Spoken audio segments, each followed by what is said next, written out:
Au son de la trompette, rassemblez-vous auprès de nous vers le lieu d'où vous l'entendrez sonner. Néhémie 80. La trompette était en fonction. Que représente-t-elle?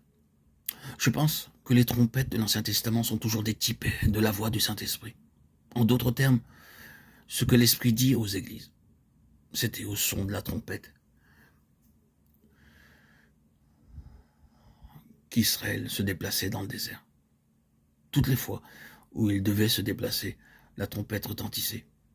En figure, il se déplaçait par l'Esprit et dans l'Esprit, sous le gouvernement de l'Esprit.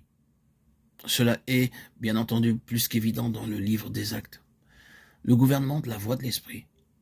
Nous ne pouvons trop fortement insister sur cela.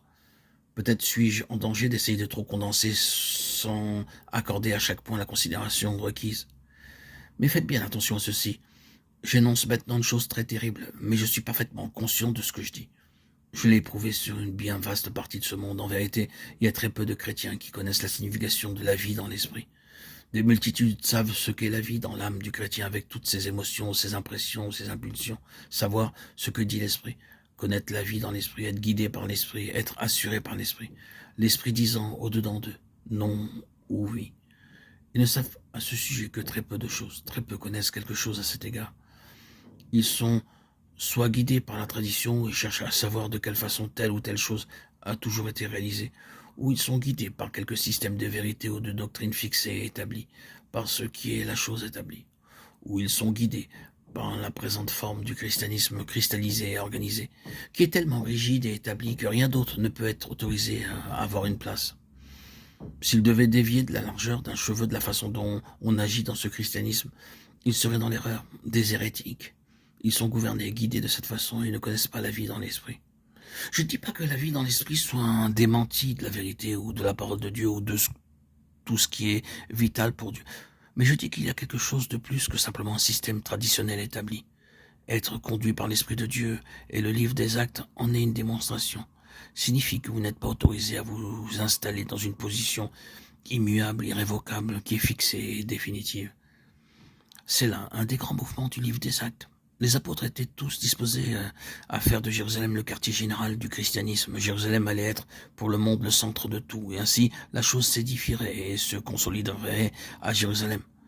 Cependant le Saint-Esprit s'est interposé et a dit « Non, le quartier général se trouve au ciel, et pas du tout ici-bas sur terre. » Et il les a simplement déracinés, chassés de Jérusalem. Ils furent dispersés en tout lieu. Les apôtres restèrent là pour demeurer fidèles à quelque chose pour le Seigneur. Mais ce ne fut plus le quartier général, bien qu'ils aient lutté pour en faire le quartier général. Pendant tout un temps, ils ont essayé de tout régir à partir de Jérusalem, mais le Saint-Esprit était contre eux. Ce grand travail mondial ne fut plus jamais par la suite centré à Jérusalem. Non, le Saint-Esprit est un grand facteur décentralisateur quand les hommes essaient d'établir quelque chose sur cette terre.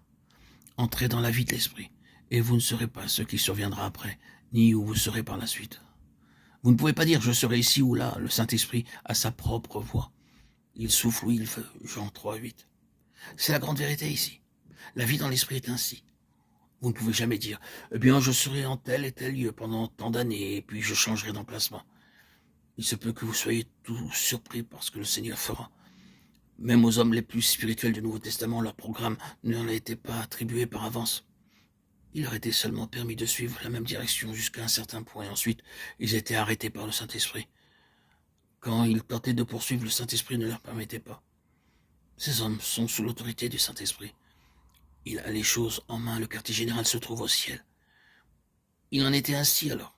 Toute chose se trouvait sous le gouvernement de la trompette, la voix de l'Esprit.